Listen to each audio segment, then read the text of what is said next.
Welcome back to another episode of Behind the Veil, where we delve into realms of high strangeness and exploring phenomena that challenge our understanding of reality. I'm thrilled to introduce today's guest, director and UFO researcher, Darcy Weir. Darcy is a prolific filmmaker with over a dozen films exploring UFO research and topics of high strangeness. His body of work has captivated audiences worldwide, offering unique insights into the mysteries of the universe. Today, we have the privilege of exploring his latest film, TRANSMEDIUM, FASTMOVERS and USOs. This captivating new film takes us on a deep dive into the world of unidentified submerged objects in our oceans, offering a rich exploration of their history and encounters over the decades. Join us as we go behind the veil with Darcy Weir. Darcy, thanks so much for joining us. And Andy, thank you for joining us as well. Yeah, great intro. Thank you. Appreciate it. Well, let's just dive right into it, man. I've been a big fan of your work for quite some time. The Fast Movers was an awesome documentary, and now you're branching off into this.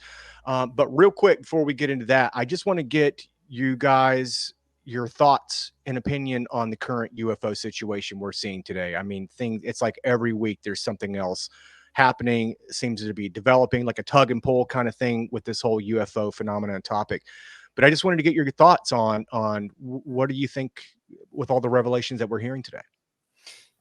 Well, I guess I'll say my own theory is that like we are experiencing disclosure that is not catastrophic disclosure, but it's like these dominoes have fallen that will allow all the other dominoes to fall in place, in my opinion. I think we're at a point in time where congressional members are being read into this phenomenon at a higher rate than ever before in history. And then, on top of that, whistleblowers are coming en masse to Congress.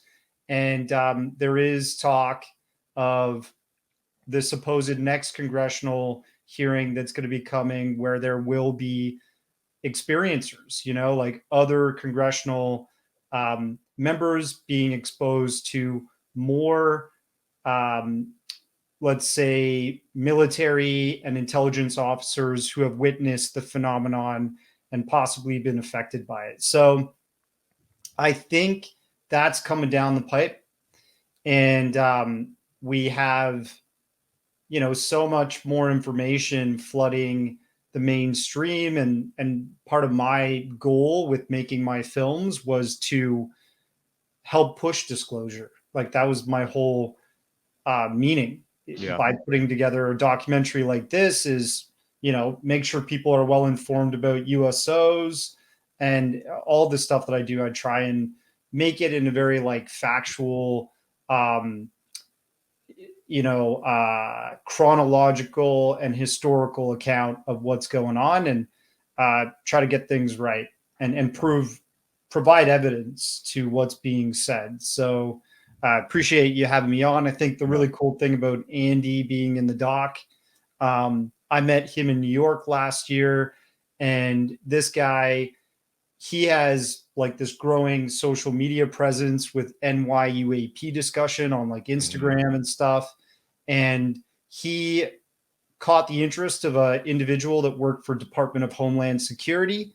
This individual decided, I'm going to send these videos that no one's seen that are from our archive at the Department of Homeland Security. Have these videos been made public, or is this something you're showing in the film? Or fully public now. They originally were leaked by him. He got attacked and, defamed. And wait a minute, a UFO researcher being attacked and defamed, say it's not true. Yeah, exactly. I was just showing Andy today that I posted my trailer and tagged Tim Gallaudet, who's the admiral I featured in this documentary. Yeah, he's an up and coming rock star to this whole UFO game.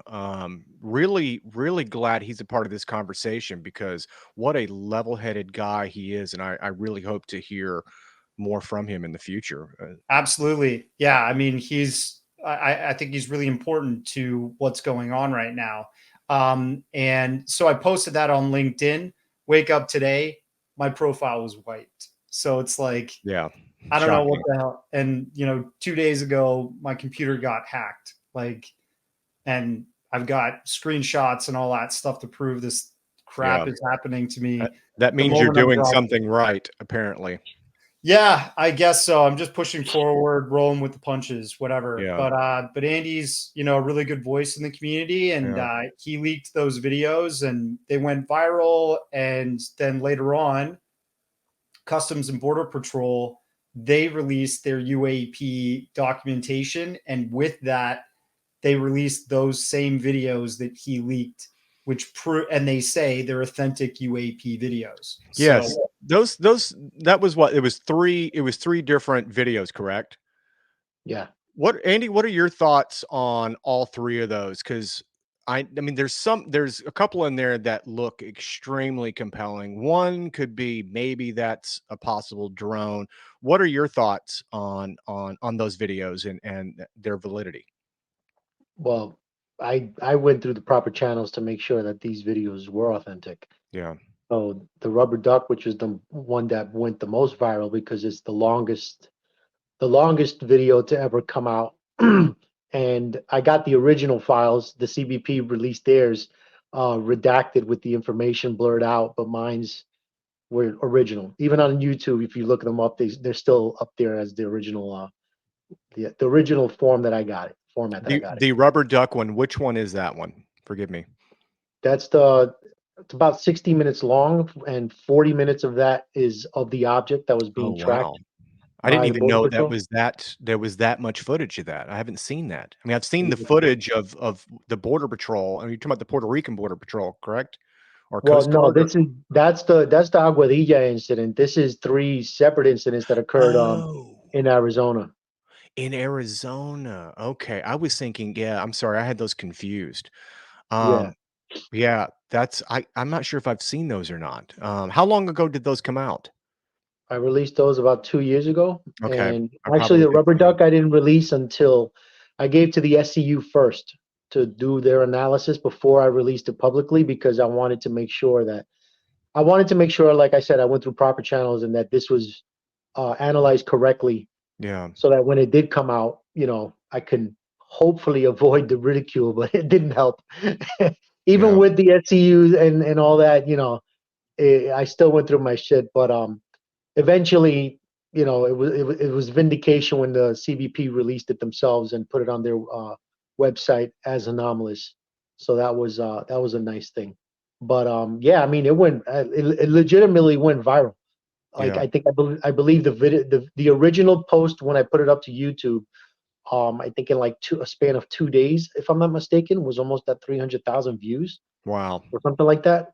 And then because of all the crap, and I got upset because people were calling me grifter and trying to, like, run my name. Listen, I had my personal address posted online, Reddit threads with my work address being posted. So I just said, fuck it. If you guys are gonna think this, then I'll just remove the videos, and I took them out. I took the Wow. originals out for like 2 or 3 weeks, and then after my personal followers from my page were asking me to put it back up, then I decided after a while to post them back again, and they've still been up since that day. But Yeah. they're all authentic. They've been looked at by the SCU. The only video though that they did the full analysis on was the rubber duck, because it had so much data that they could use to analyze it, where they eventually did um, come to the conclusion that it was anomalous. And it's the second video that they've ever, I guess, deemed worthy enough to do a full analysis on after the Aguadilla footage, because that's the Yeah. other. They actually did the analysis on that footage too. Yeah. Has any of this footage, do you know, has this been anything that has been entered into congressional hearings or anything of that caliber, do you know? Yeah, from what I understand, from I don't want to mention the individual who told me this, but yeah, those videos did make it. That's awesome. That's They were fantastic. And shown. Darcy, thank you for the YouTube link. I'll add that later on in the show, Totally. edited in. But let's go ahead and dive right into it. So your new film is TRANSMEDIUM, Fast Movers and USOs. Let's talk about, USOs seem to be a a new direction of this UFO conversation. I know Richard Dolan is writing a book that's completely based upon USO encounters. Let's talk about why USOs and why you went this direction. Well, I mean, I was studying NASA's involvement with UAP or UFO sightings previous to this, kind of made a whole series on that called Secret Space UFOs. And, you think about what we had in terms of technology, aerospace technology, and what we possibly have now, and what Navy fighter pilots that are flying F-18 Raptors and chasing these things like the Tic Tac, what they report is something that literally moves as if it has the power of God. Yeah. And transmedium is a term that started really becoming popular in the UFO community due to the fact that there were reports that were being circulated within the intelligence community around 2018, 2019. And the debrief did a expose on that. They did a Freedom of Information Act request, and they actually got some emails that were being circulated about those reports within the Navy, where these high-level Navy officers were talking about UAP exhibiting transmedium capabilities, and that is UFOs that are moving from our atmosphere, which is a gaseous form, to a liquid, the ocean, which is uncompressible, and they're moving at speeds that maintain to be super fast. They're unimpeded by the water, and they seem to be buzzing around our Navy fighter ships, like the aircraft carriers. They seem to be swimming around our oceans, around our submarines, and this is all well documented, but it seems classified from the public.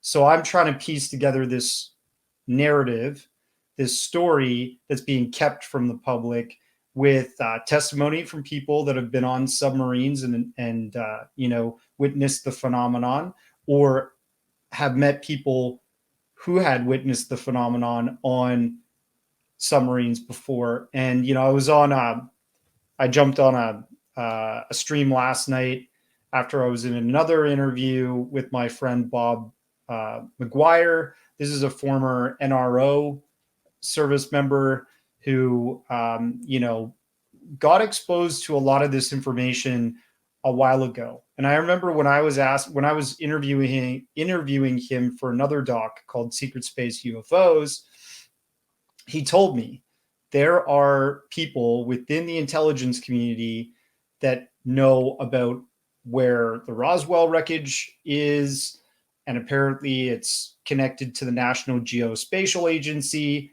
And this was all in 2019. Lo and behold, in 2023, David Grush comes out, and where did he work?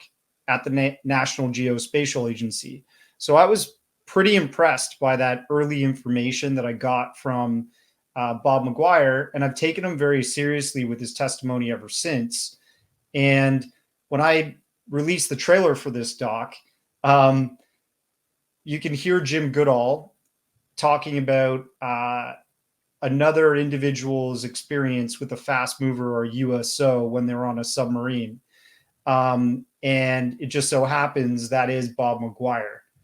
Wow. So, yeah. And he reached out to me and was like, hey, if you want to interview me about that experience, I'd be happy to. And I'm like, totally, man. I'm still working on getting as much testimony to prove this ocean-based phenomenon as possible. Yeah.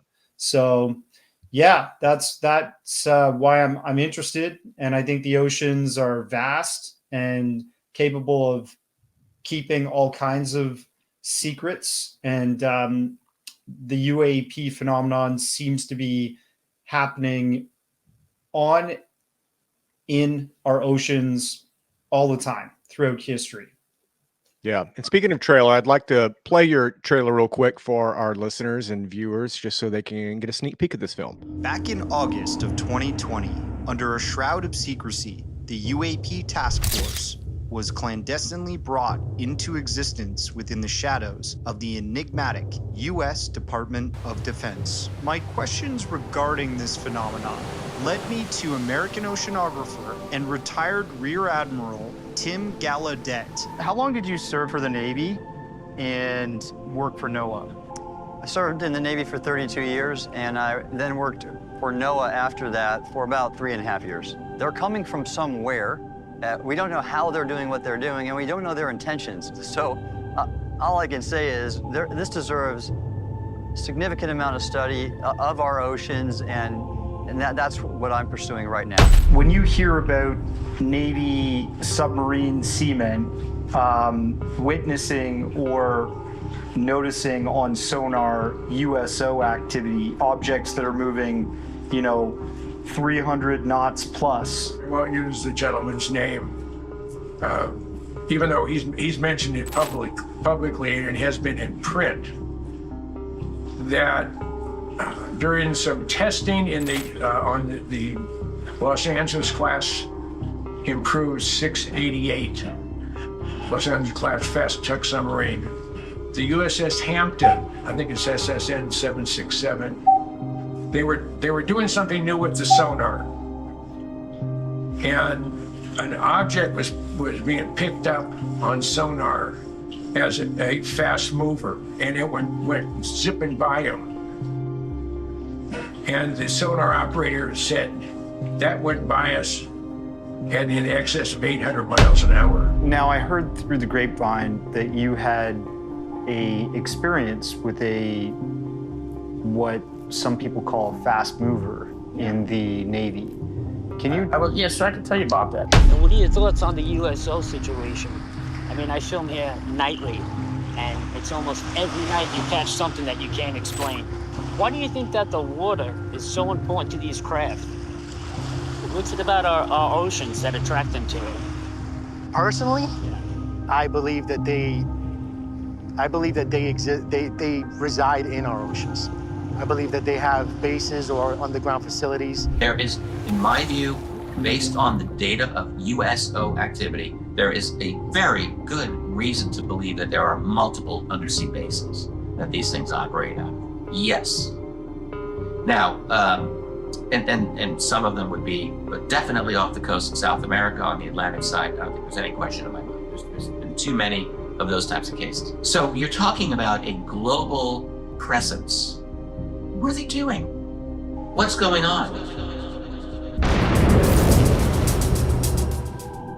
Yeah, it looks pretty incredible, man. I'm super stoked to see that. And can you maybe give us a little bit of a history lesson on maybe some USO activity? I know this is not something that is a new phenomenon, so to speak. I remember there was even like Christopher Columbus, I believe, wrote in one of his logs that they encountered something. I'm not sure if that would be considered a USO or not. Maybe it was, but I remember that he did log that they saw a very strange light while actually coming to America or cruising around the Americas, which is pretty fascinating. It was classic, OG UFO story. But do you have anything in a historical reference from either one of you, Andy or Darcy? For sure, Christopher Columbus in the 1800s, that has been reported in his ship log when he was traveling across from Europe, across the Atlantic, trying to find America. And this, I think, was on his second trip. So we do have that, documented. They experienced a object on the horizon that was not a star, that seemed to be going up and down out of the ocean, as well as over top the horizon, back and forth.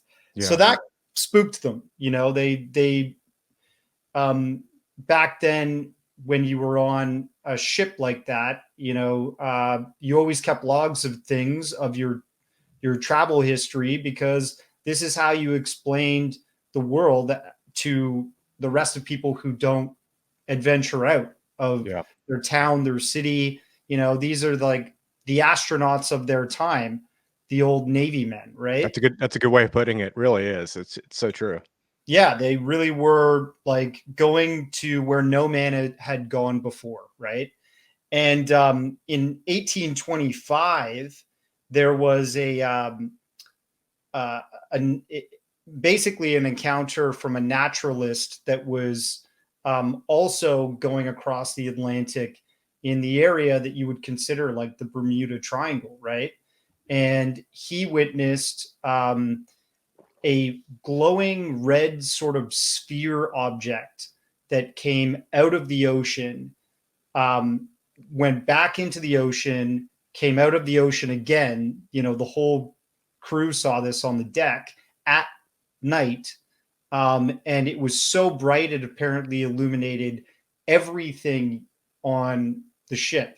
Like you could see a pin drop on the deck in the middle of the night. It was like a little miniature sun, right? So this is way back. You would say, I guess like a paleo UFO encounter. And, you know, you fast forward to today, you've got the Coast Guard seeing objects around the all over the borders of the ocean and on our lakes. You also have CBP, Customs and Border Patrol, seeing them. And then the Navy. Like the Navy has had tons of encounters of all kinds of UFOs, triangular, traditional disc-shaped orbs, you know, metallic spheres, that type of thing. And, you know, for example, the USS Nimitz encounter with the Tic Tac, Christopher Sharp, who runs a reporting paper out of the UK. He's a good guy. Liberation Times. He's a good guy. He wrote about an extensive sort of classified documentation leak that reported, you know, scientific study of the Tic Tacs leading up to the USS Nimitz encounter. And apparently they were seeing these objects for days going in and out of the water, and they seem to have been emanating from a structure that was much larger. So like a sort of craft that was larger in which they were coming out of. So that is a USO. And you listen to the testimony of David Fravor, Commander David Fravor, and Alexandra Dietrich. They witnessed the UFO, the Tic Tac, sitting just above the water, and they noticed something underneath it, and they thought maybe there was a larger object creating white water just below the ocean surface. And you know, after the Tic Tac incident, they never saw it again. Yeah. Andy, has USOs been a topic of fascination for you, and have you dug into this topic? Well, ever since what I've been through, I kind of put the two and two together that, you know, they were both one and the same, you know. Yeah. That I figured out for a while now, like before it all became popular. That was my at least theory, or you know, what I came up with, my conclusion. But I come from Puerto Rico, which coincidentally I'm actually from Aguadilla, where that footage was captured. There are no coincidences, as I say. Yeah, I know. You're an omen for that. Isn't that area like there's a deep trench in that area that apparently I've heard that's been a hotbed of activity. Yes, absolutely. Yeah. But right by there is the, if I'm not mistaken, I think it's called the Puerto Rico Trench, which is one of the deepest parts of the world. And there's actually satellite imagery that shows, you know, some odd shaped objects that are miles long at the bottom of that trench, which is not attributed to anything natural, or at least, you know, no one's ever seen anything natural that, you know, in that shape, especially at the bottom of the sea. And actually off the coast of Aguadilla as well, there's been some interesting objects that have been seen from satellite imagery on the bottom of the ocean floor. So it's interesting. My father, as a matter of fact, knew someone who had an incident while fishing at night off the coast of Aguadilla, where he was with his son night fishing, and long story short, they were out in the middle of the water in the dark, and a light illuminated underneath the boat and moved to the side of the boat, exited the water, and then hovered over them. Where one of the details they gave was that they felt the water falling down on them, and it hovered there for a few seconds, and they freaked out, turned the boat engine on, and hauled ass back to shore. But there's been a lot of activity in those waters for a long time, and if I'm not mistaken, I don't want to say I'm 100% sure about this, but I believe Christopher Columbus had one of those sightings, or at least had that sighting that you mentioned when he was approaching Puerto Rico. I haven't been able to fully confirm that, but Yeah. that's what I was told in regards to that sighting that he had. Yeah. But it's interesting. It's very interesting. As a matter of fact, that's where I had one of my first experiences was in Puerto Rico when I was a child. When you as well. say first experiences, elaborate. It was just an early memory that I've always had that never left my mind as I was, going through life, I guess you could say. And for some reason, that one memory just kept appearing in my head, and I would every so often just go back to that day and like just keep thinking about that moment. Was this a memory that you couldn't understand why you were having a memory, or was this a physical incident that that left you impacted? Yeah, it was an actual incident that left me impacted, but because I was so young, I couldn't understand what I'd seen. Uh-huh. So as I grew up, I always attributed that memory to a plane, or it was just a Yeah. plane or something like that. But it wasn't until I got a little older and had my second significant experience that I started. Whenever I go back to that memory, I'm like, wait a minute, all right, there's got to be something about this, because Yeah. there's only 2 airports in Puerto Rico, major airports, and where we were at the time, there wasn't a lot of air traffic, especially at that, during that time frame. And what I remember was that this object was very low to me. But one of the details that I did remember was that it was so low that I had to look to the sides to see the entire thing, and recall seeing 3 red lights at each corner. So that's when I started to kind of, I guess, put the pieces of that puzzle together. And at least to me, I think I had seen a triangular object that was hovering over me. And I recall it just kind of like taking off and moving silently into the distant mountains from where we were at the time. It happened at night. I was actually outside playing by myself at night that day. Wow. And that was the earliest incident that I can remember having. Yeah. But it definitely wasn't plane, because I would have Yeah. known, I understand that feeling. Trust me. I had couple of semi-dramatic UFO encounters when I was young, but you're not thinking UFO whenever you see it as a kid. I mean, I wasn't. And then later on in life, I'm like, holy shit. Like when I sat there and thought about that, like the incidents that Yeah. happened, I was like, that was a UFO. I mean, it had to have been a craft. I remember one incident that I had. I was in downtown Atlanta, and I was in some cars with some buddies of mine, and I had this strange feeling, and we were sitting at a traffic light, and I looked up, and I swear to you, I saw a disc hovering above a building, and it was so close to this building, and it wasn't glowing. It was actually, you could only see it due to the street light that was illuminating it up like an accent light.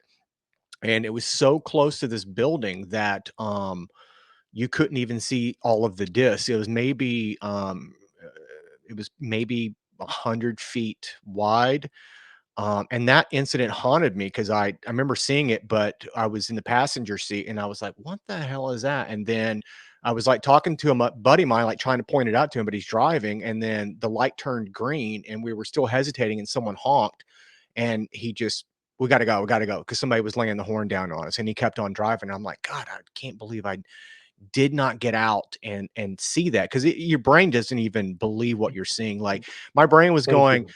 maybe that's a balloon on top of this building, but it looked like a stereotypical UFO. I mean, it was a disc, and I still regret seeing that. And I remember another incident I had. I was probably, I don't know, 13, 14, and this is in West Texas, and I was sitting on my front porch, and there was this giant wall cloud that was coming towards me in the distance, and it looked like a giant wave. And I was sitting there as a kid imagining like, oh my God, this is what a giant tsunami wave would look like. Cause it looked like a giant tidal wave. So I'm sitting there thinking like this is what it would look like if it was the end of the world, a giant tsunami. And then all of a sudden I see this polished silver, what looked like a Nerf football.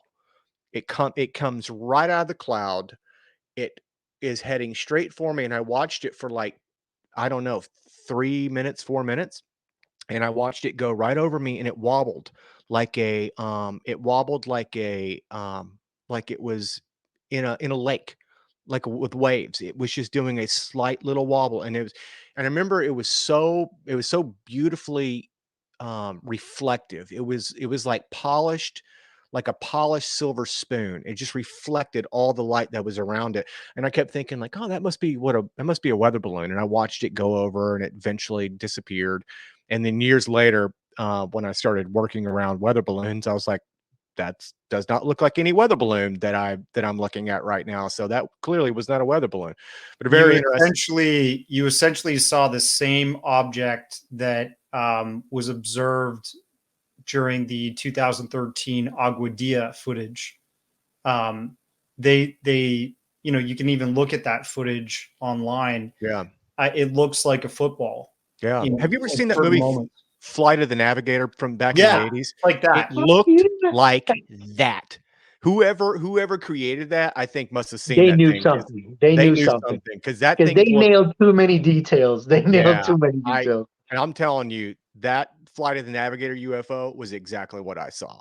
That's some Hollywood disclosure, right? Wait, there. wait, and I believe how interesting that is one of the only movies that depicts the object going into the water at one point yeah. to escape. Oh, I didn't good Right? point, man. It goes into the water Nice. to escape the people that were chasing or Yeah. whatever.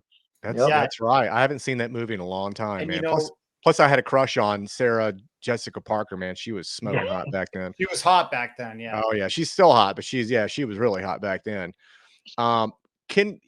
Obviously, we know more about the surface of the moon than we do. We know more about the surface of Mars than we do what's going on in our own oceans. I mean, if you wanted to work in a covert manner here on this planet, the oceans would be that would be the place that I would go, because we can't reach certain levels of that, at least not easily. That would be the perfect hiding place. I mean, wouldn't you agree? Well, that and Absolutely. underground. Yeah. Yeah, I mean, I remember interviewing Richard Sauter, who wrote 3 different books on underground base construction and history around the world. And sort of like the military industrial complex's attempts at bringing that, I guess, construction method to North America and overseas, where they have strategic defense initiatives. And one of the things he found, he ended up speaking to this British Navy illustrator who was actually hired to do the illustration designs for the British Navy on a plan to build a deep underwater base, to house nuclear submarines and stuff like that. And they had plans to do that since the 1960s.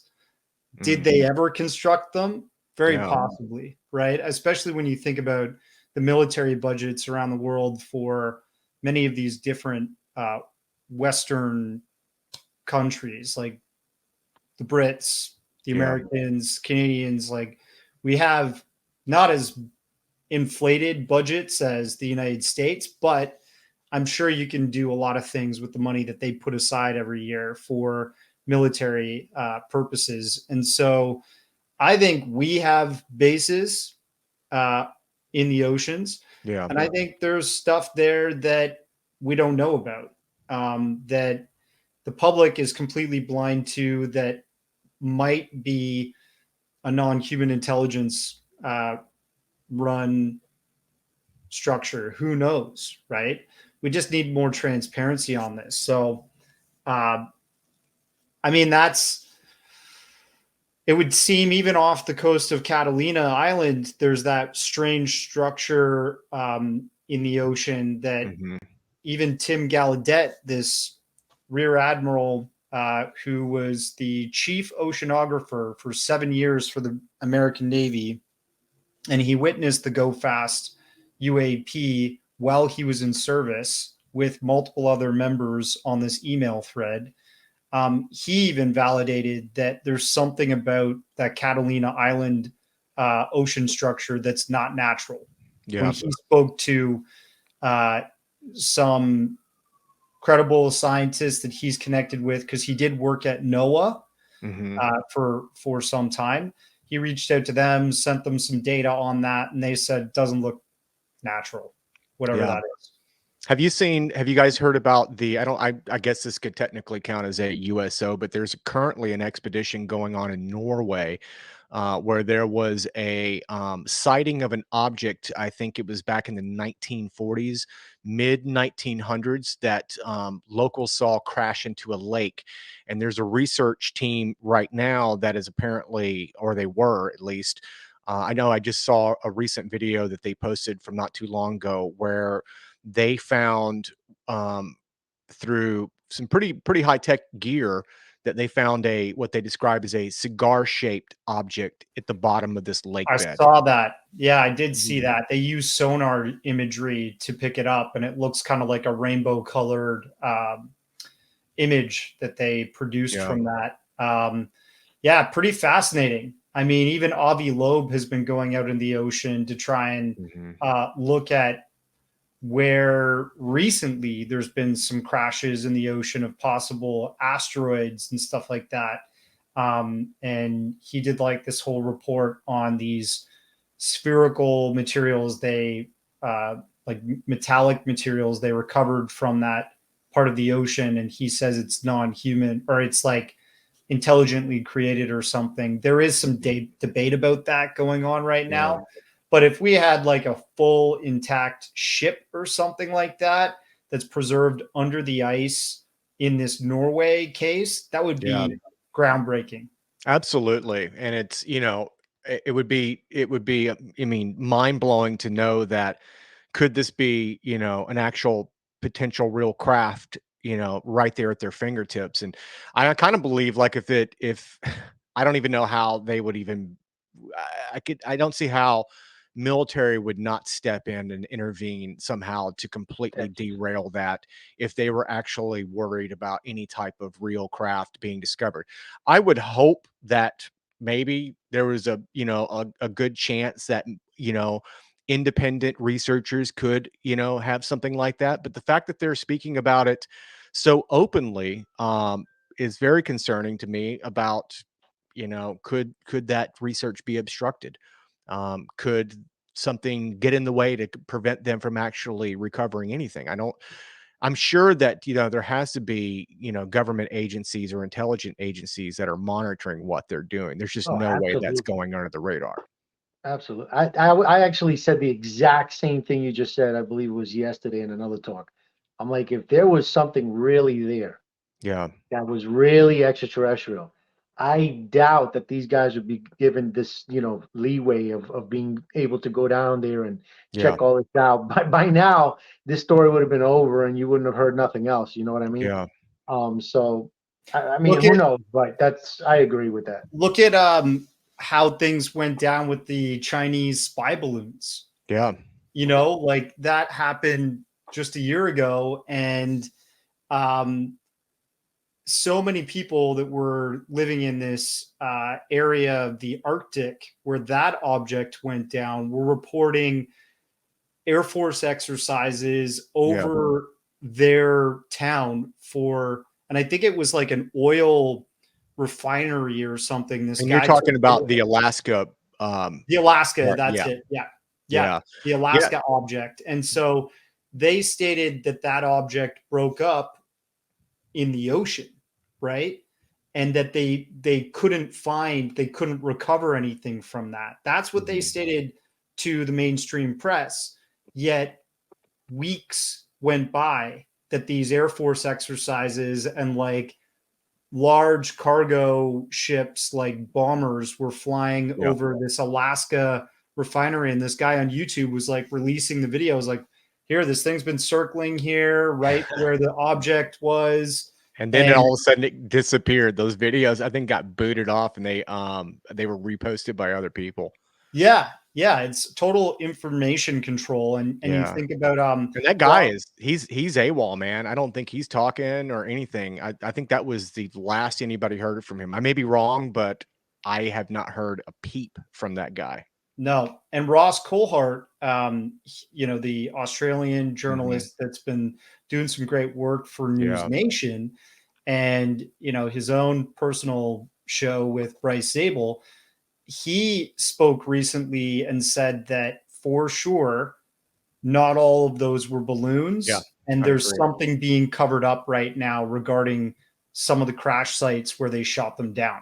Yeah. So allegedly Biden authorized that shoot down. So whether he was informed to actually what it is, you know, because I don't believe presidents are really in the know of what's going on. I think maybe there's some things, vague information that they're you know, briefed or put up to date on, but I don't think that for the most part that they're having any real major, you know, briefings on what's really going on, you know.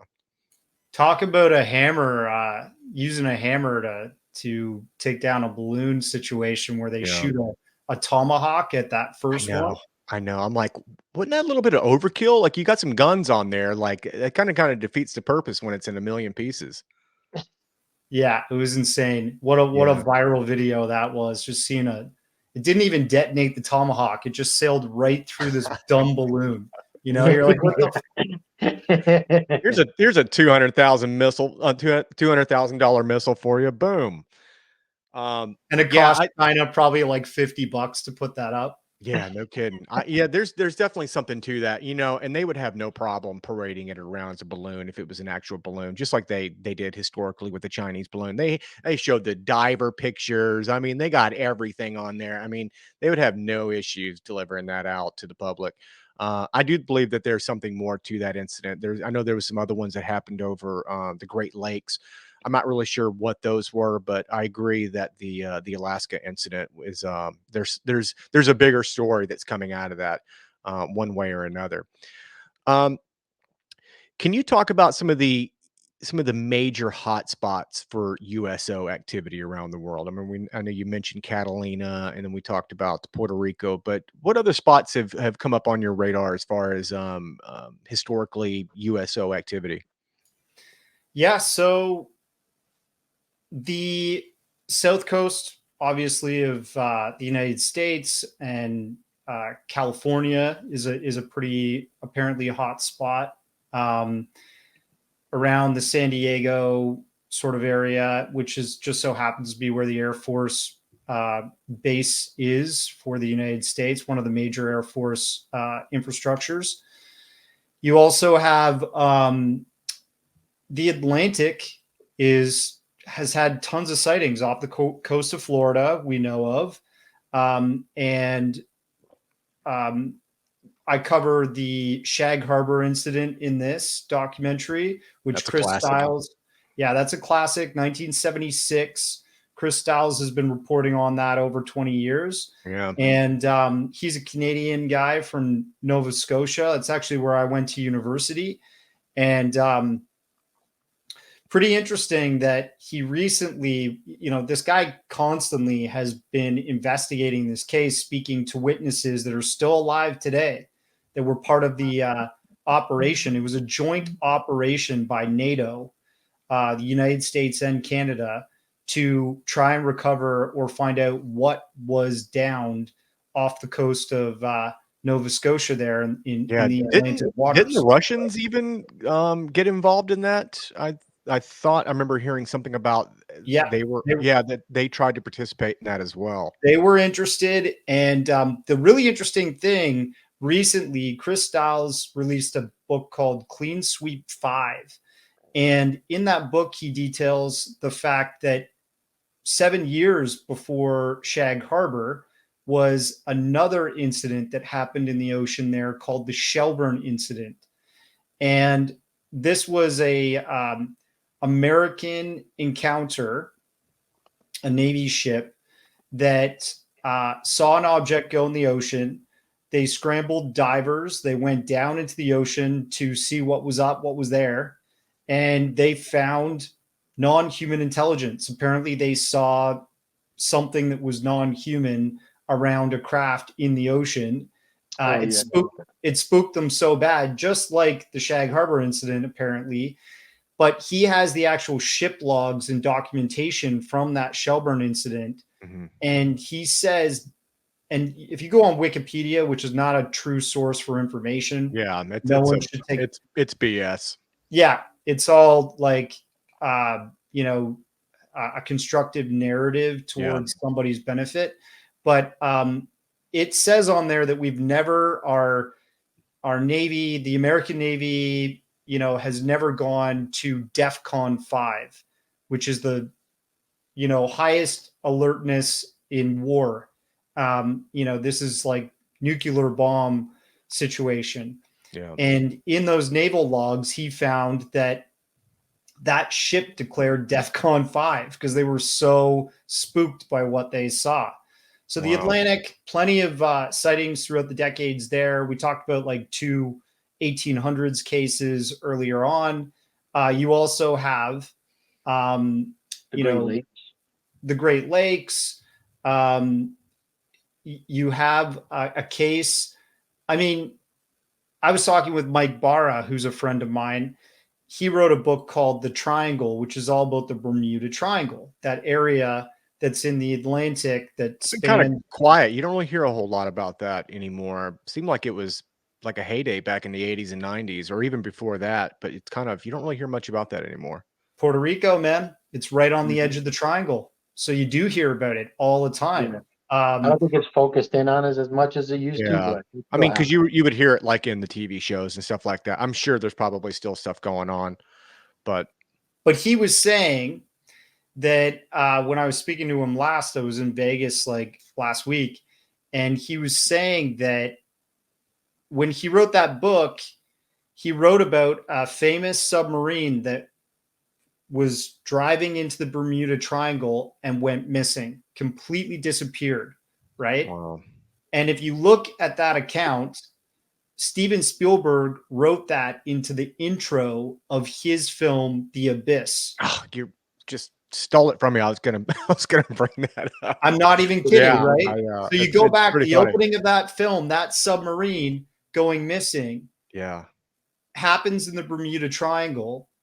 And it's like, what does James Cameron actually know? Yeah. This guy's I think he's been read into what's really going on with UFOs and NHI for a long time. He's deeply fascinated with going to the bottom of our oceans, with diving to the bottom of our trenches. Mm-hmm. He's made countless films related to non-human intelligence, in space and so on and so forth.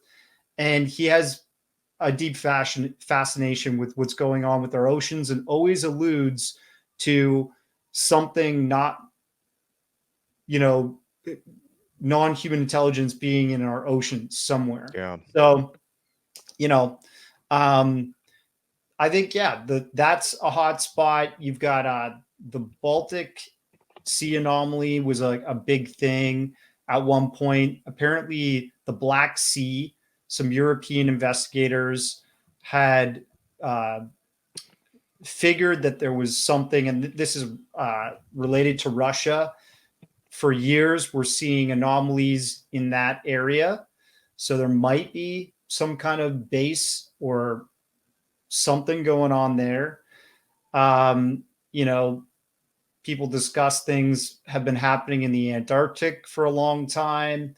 And you know, the Arctic has even had what a all kinds of, mystery. What a mystery. There's so many, like, I mean, that's a rabbit hole all on its own. yeah. There was I don't know if you remember. There's so much crap in my head, and I can never pull up dates and names like so many people can. But I don't I know if you feel you. remember. I had that problem too, especially Oh names. my I God, butcher them. because I read so many different Yeah. stories, like thousands, that to just have that in my head is like Yeah. impossible to just pick out all the details. But I don't know if you remember a couple of years ago, there was a National Geographic photographer, diver, Yeah. that was talking about his experiences, and believe they had used it as an advertisement for National Geographic. And in that snippet that he spoke and was telling about his experiences, he made mention of something that caught a lot of people's attention, and it was about having seen these creatures that resembled stingrays that were not stingrays, and he basically stated that they looked to him like they were intelligent life forms that Wow. weren't from this planet or something like that. And Along those lines. this is a legit article? This was a advertisement that National Geographic had done with this individual, Mm. and soon after that they pulled that interview. You couldn't find it anymore. I was able to save it. I have it in my archive somewhere, but Wow. yeah, Good he did catch. make that, and it was actually really interesting because the detail that he went into that whole section that he spoke about that, it's like the way he described what it was that he saw. This Mhm. guy, literally lives in the ocean, photographing, taking photos of everything. But those specific creatures that he described seeing, you could clearly see in his explanation that he didn't understand what it was, and it just didn't fit anything that he'd normally see in the ocean, which was kind of interesting. Yeah, and historically, throughout human history, many cultures have talked about different types of beings that came from the oceans, and I'm not talking about just like mermaids and stuff like that. I know off the coast of Africa, they had a whole like fear of this race of people slash beings that lived in the oceans over there, and that they would take people on occasion. And I remember one story, I can't remember, I'm just paraphrasing here, but like one woman disappeared from her village, and then I think it was like 6 months or years later, she like shows back up and talks about this whole experience where she says, speaking of butchering names, I got it right on the tip of my tongue, the name of these beings, they call them, but she gave very vivid details about her experience, that she was basically kidnapped by these creatures that lived in the sea, and that she was taken to their realm. And then eventually, sometime later, she was brought back, and she was of sound mind. She wasn't like a crazy person, and she disappeared for an extended period of time, and then shows back up in the village. And you hear stuff like that, throughout time. I mean, you have people, you have the Atlanta stories. There's a lot of cultures that talk about undersea beings, and that's one of the things that I think we really do ourselves discredit on, is that, our ancestors have been trying to tell us a lot, and Totally. we have this ignorance, that plagues our scientific community, where when something can't be explained or doesn't make sense to fit a particular narrative, it just has to be written off as folklore. And it's a shame. It's a damn shame, because we have many cultures all over the world that are trying to tell us a story, and the story's there. It's just whether or not we can understand what they're telling us. A culture that comes to mind is another one in Africa that worshipped a species from the stars, apparently, that were like a aquatic species. Mm-hmm. And this African tribe is called the Dogon. That's it. Yep. That's right. So it's like, why does that keep coming up? Yeah. In Russia, there was a Navy encounter, I believe in the Black Sea, where they dove, and this was on like Discovery Channel and a bunch of different made-for-TV documentaries a while back. Nick Pope was like one of the commentators on this show, and the report is that these Russian Navy divers were interacting with these giant humanoid beings that were like living in the ocean, which is like really weird. Yeah. And apparently when they tried to capture one, they were sent forcefully to the surface really quickly, and some of the divers got the bends or something like that. That was in Lake Baikal. That was the Lake Baikal incident. Lake Baikal? I believe that's the pronunciation of the lake, Baikal. And what region is this? So is it Siberia? Is it Siberia? No. I know the name of the lake is Lake Baikal. Okay. And that incident that he's talking about. Yeah. I mean, it's fascinating. But there's actually, if I'm not mistaken, I believe there's actual records of that incident, no? Like that actual like documented record of that incident? Yeah, that was like I think a Navy exercise or something where they were, I think what happened were the locals were reporting seeing these beings in that lake for a long time. And when it got the interest of the former Soviet Navy, they said, okay, let's send some men. We're going to catch these beasts. And they went into the water, and I guess it didn't go too well for them. Wow. That's fascinating. Kind of walk me through this whole process with this film. I mean, what, is there any twists and turns that really caught you off guard? Kind of talk about the challenges and discoveries that you had when you were producing this film. Was there any kind of like really wow moments that you weren't expecting that were created or happened? Yeah, no, I mean, I think the whole thing was a wow moment for me. Sure, like, right. The first time that I reached out to Tim Gallaudet, former Navy man and worked for NOAA, I definitely did not think he was going to agree to let me interview him. I wrote a really detailed email. I expressed, why it would be really interesting to get his testimony and what my objective was with this documentary. And he replied back and said, absolutely, I'm interested. That's awesome. I'll talk with you. Right. And I guess more and more people are interested in talking with me as they start to see like my resume, how my track record of how I'm building these documentaries. Yeah. You're not raving about the Palladians and all that good stuff. So it's a respectable work you're doing. So it's completely understandable. I'm trying not to like let my films just run on assumptions. I'm trying to provide as many facts or details as possible. And so when I got to sit down with him, that was a real wow moment because I had some pretty hard questions for him. And I pushed him on, is there a fast mover program that the Navy has classified that they're keeping information from the public about USOs?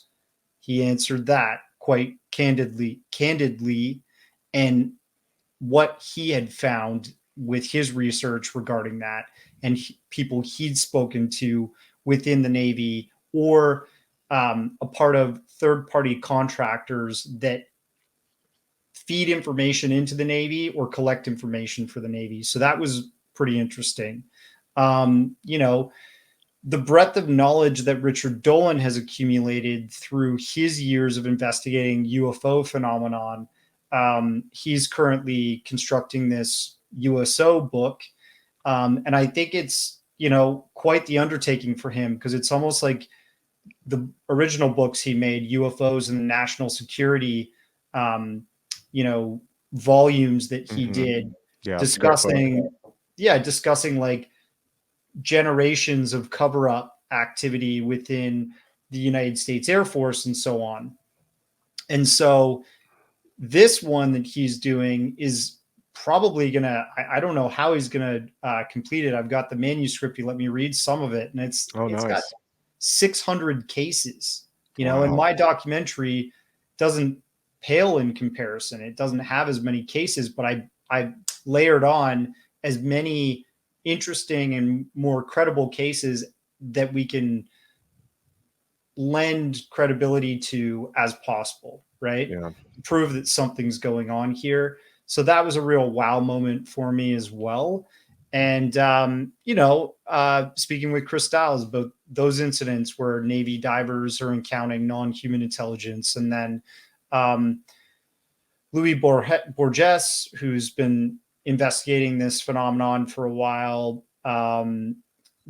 definitely having a chance to sit down with Mark D'Antonio, who witnessed a USO or a fast mover when he was on a Navy submarine.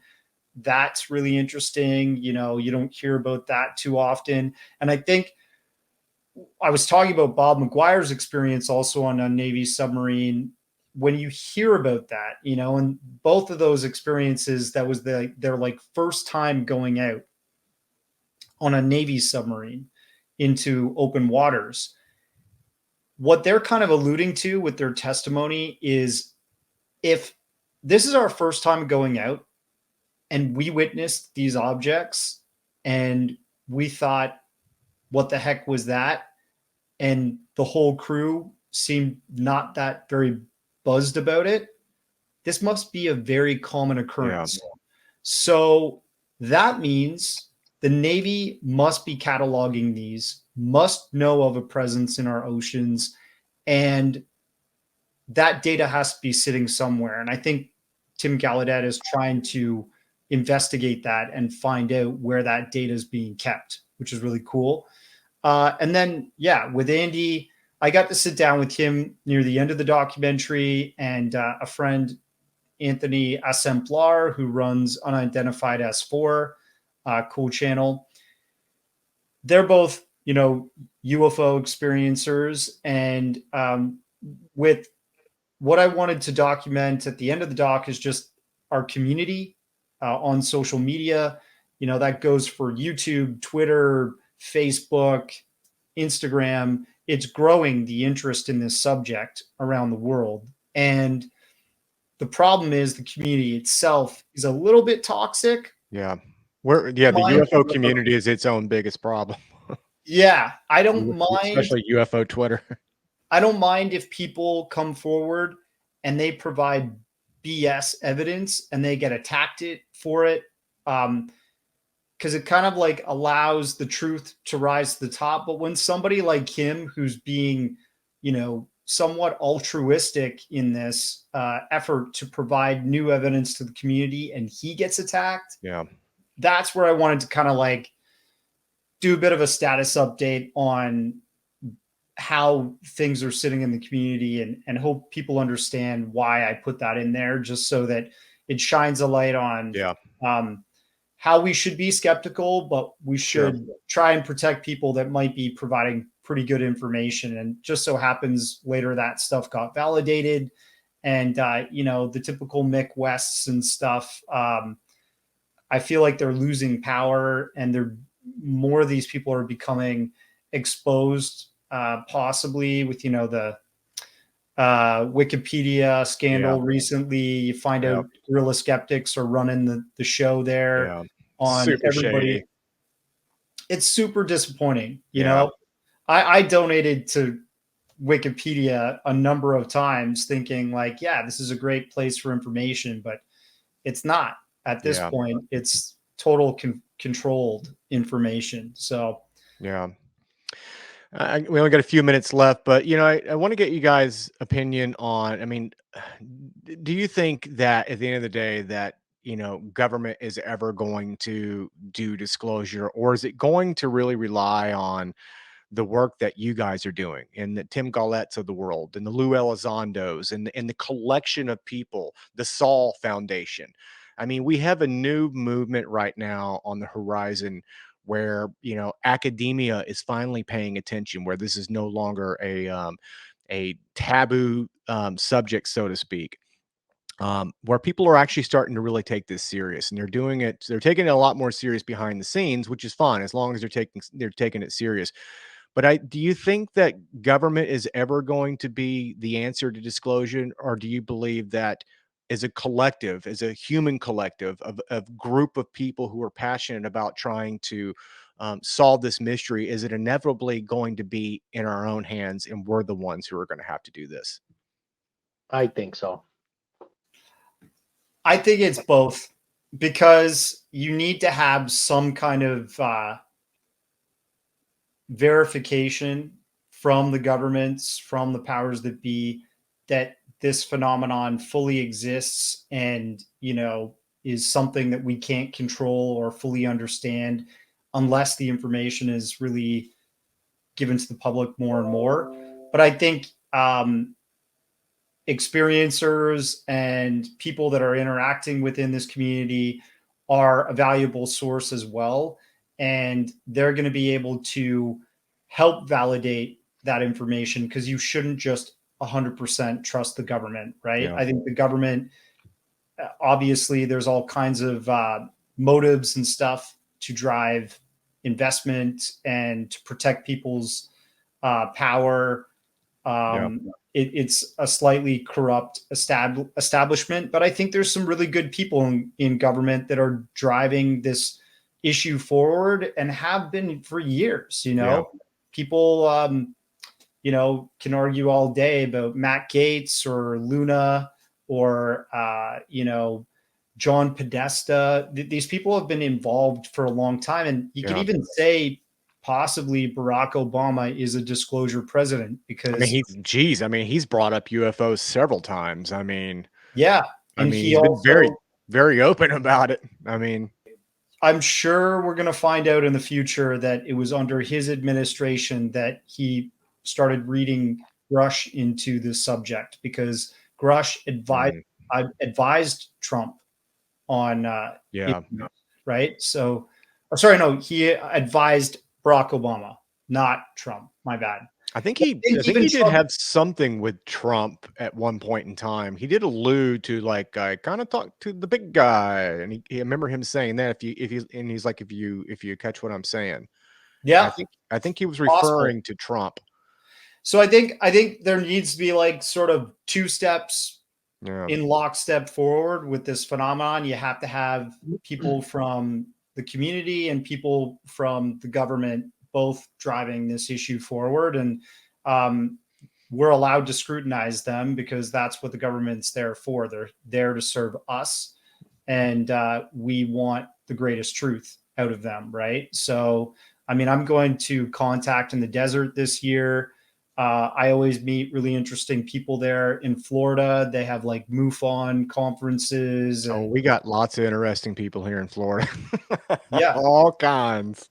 Yeah. So I love interacting with everybody from the community and hearing different stories. That's sometimes how you find out something that's true that's not yet public. Yeah. Absolutely.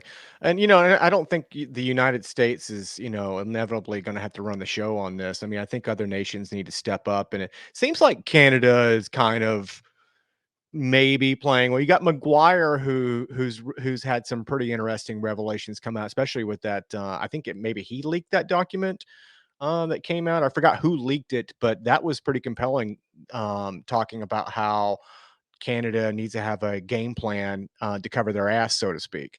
What are your thoughts on that? Jeremy Corbell leaked the communication from Larry McGuire to Anita Anand, who is like the Minister of Defense, who's kind of like our head general, I guess you would say, right? I'm Canadian.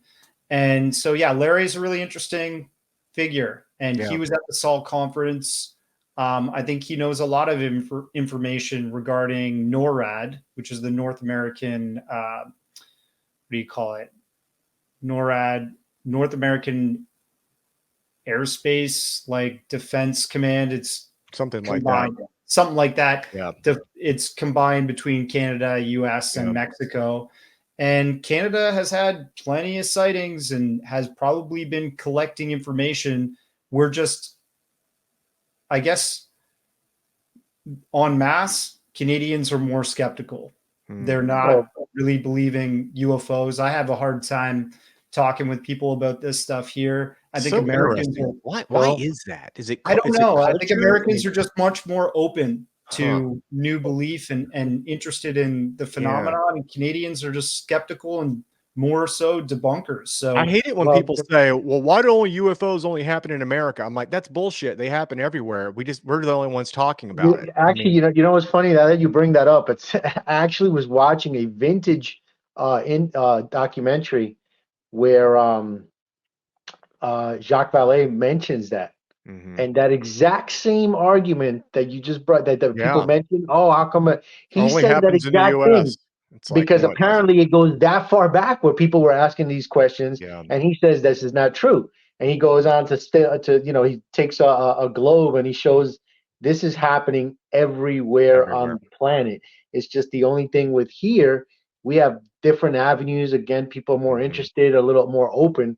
But let's not forget, there was one Canadian who was very vocal about this, who unfortunately is not here anymore. That was Paul Hellyer.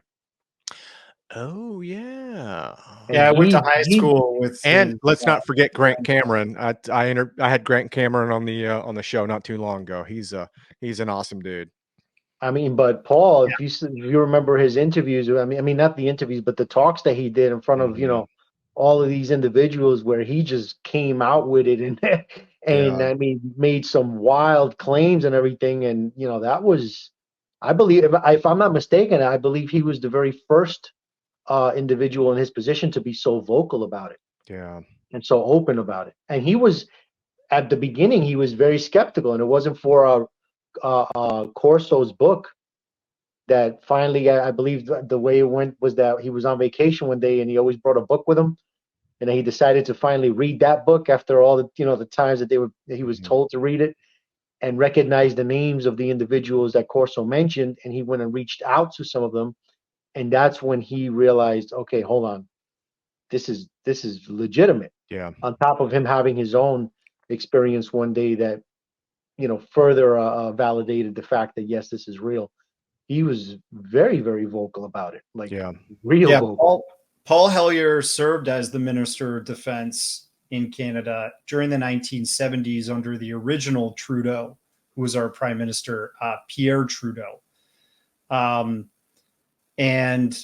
he had never really been interested or knew about the phenomenon back then. But once he read The Day After Roswell, he started getting read into it more, and he reached out to his contacts in Canada and the United States within a defense capacity and started to get read into it then, apparently.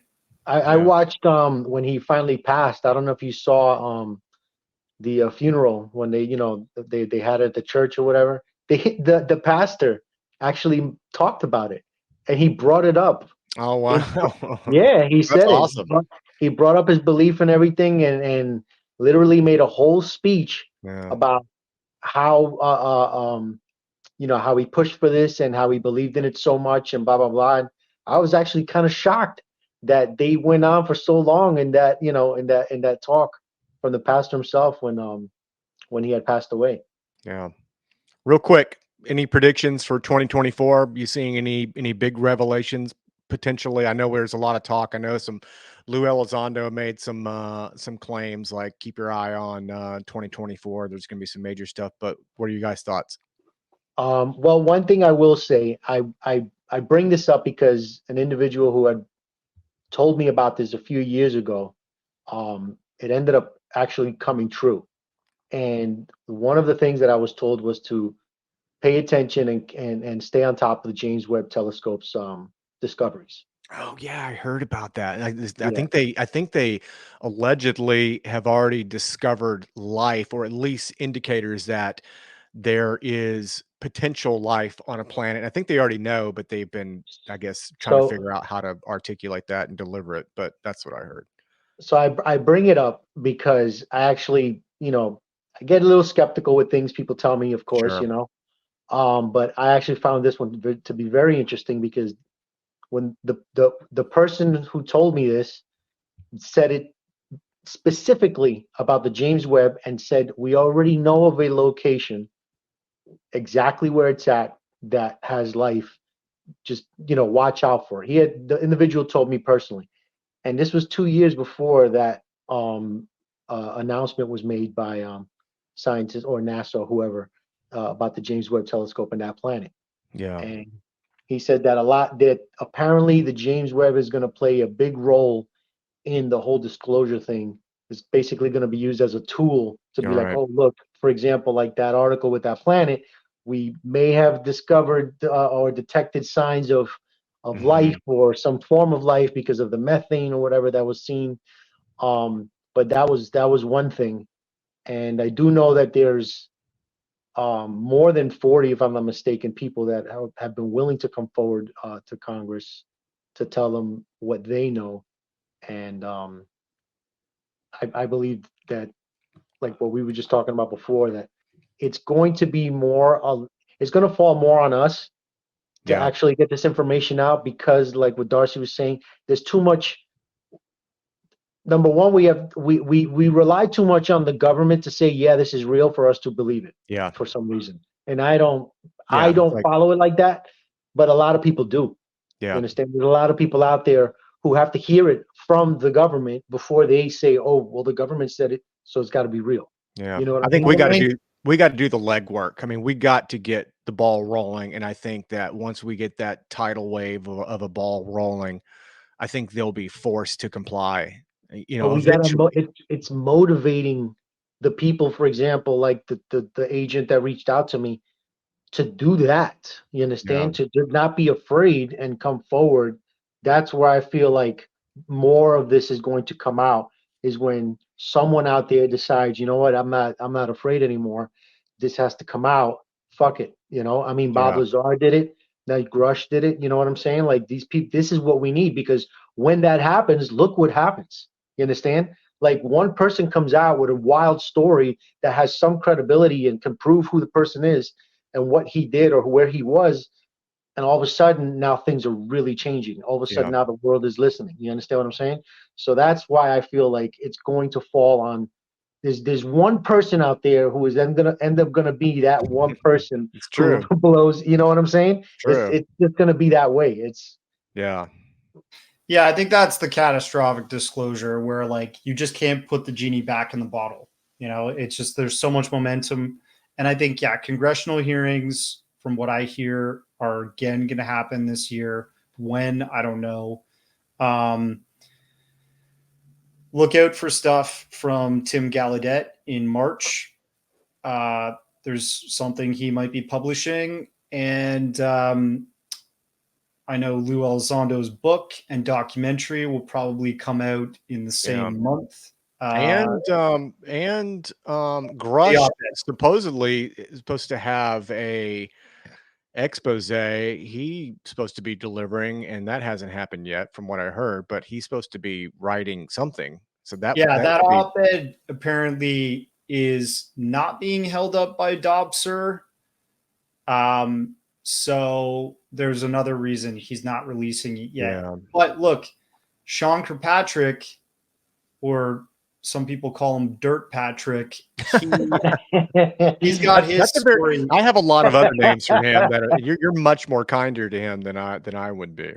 Yeah, we could call him like All kind of Susan stuff. Go Gimp, or And he's still, and apparently he's still what's the terminology? He is still advising a consultant. He's advising Arrow. That doesn't make any sense. Like, you just bailed and you trashed on your own organization, how could you possibly be in any authority to be a consultant for an organization? Apparently, that's how it works. I'm Like, sure. I mean, he's a useful tool. I mean, as long as he's saying the right story, I mean, of course they're going to use him for that. But I just boggles Somebody's my keeping mind. them. Yeah, somebody's Yeah. keeping them in power or relevant to that. You know, you don't really want your most powerful asset to disinform and debunk, Yeah. you know, to go away if you want to keep some things secret and away from the interest of the public. So he's going to do his paper is going to be released soon. My theory is that after Grush sees what's released in that, he will probably reformat some of the stuff that's in his op-ed to answer. Yeah. Do you know what I mean? Isn't that a bit I see. smarter? It's strategic. Yeah. now, now there's one thing that I like. I guess I had a feeling, or like something inside of me is telling me that there's something else going on besides people wanting the truth out. Because when you look at how long they have tried so hard to keep it secret, Yeah. and this I mean, like literally offed people at certain points at the beginning, Yeah. discredited people, ruined their lives. I mean, threatened, all you name it, they've done it, and then for such short amount of time, for so much to come out so quickly, and people so willing to now come forward to speak about it, you have to kind of like read between the lines in that sense as well, and say to yourself, okay, what could have possibly happened? All right. And we know this because we've been researching this for a long time now. This has been going on for over 70 years, okay, where they would flat out deny it. They would not want anything to do with it. And then all of a sudden, they come out with it, like out of nowhere. You know what I'm saying? Yeah. You got Lou Elizondo coming out, and then all of a sudden, yeah, UFOs are real. And then this person, and then that person, and we got this information. It's like my gut is telling me that something else is going on that they might not have any control over, where they kind of are losing the grip on what they had, and that are basically like just trying to get everybody prepared for something that they just have no control over, that may potentially be coming in the near future. Speaking And of I'm that, not trying to say that in that conspiracy way. I'm just thinking logically, when you look back at how hard they tried to hide this, to now all of a sudden be coming out with all this, and even allowing Grush to come and speak in that manner and say the things that he said, and clearly state bodies, and I mean things that you would have never heard an official like that mention in a setting like that, and were given permission in a sense to say that. It's like what? Like what's I think what's going on? logically, dude, we have people like David Grush, Lou Elizondo, Christopher Mellon, people who have actually wanted this truth to come out, to thank for that. Because I don't think the DOD, the military powers, and I don't think they had anything to do with that. I don't think they want that to happen. No, and that's clearly. why a whistleblower is a game changer. I've got to roll though, guys. Loved talking with you, Mike. Appreciate you being on, brother. Thanks. We'll keep in touch. Let me know how that filming goes. I'd love to see some of that stuff. Maybe I can help you sometime. Real quick, people can find your film. Where should they go? Yeah, just Occult Journeys on Twitter, at Occult Journeys, on Instagram, Darcy Weir Films, and everywhere else, just my name. So I'm not an anon dude. I'm just who I am. So support my work. You can see it on Amazon, Apple TV, most streaming services, and really appreciate people checking out my latest thesis. Yep, definitely check it out. Andy, where can people find you and all the things that you've been doing? Right there on my name on Instagram. That's all I got. And my UAP discussion. Actually, I am assisting Darcy with a page on X, the TRANSMEDIUM account. And then I do have my YouTube channel, but literally only have the DHS videos up on that Gotcha. on that page. But other than that, I'm most active on Instagram under the NYUAP discussion. Sounds great. Enjoyed having both of you on, man. Thank you guys so much for joining us. It was an awesome conversation, and Thank you. we'll see you guys here next time.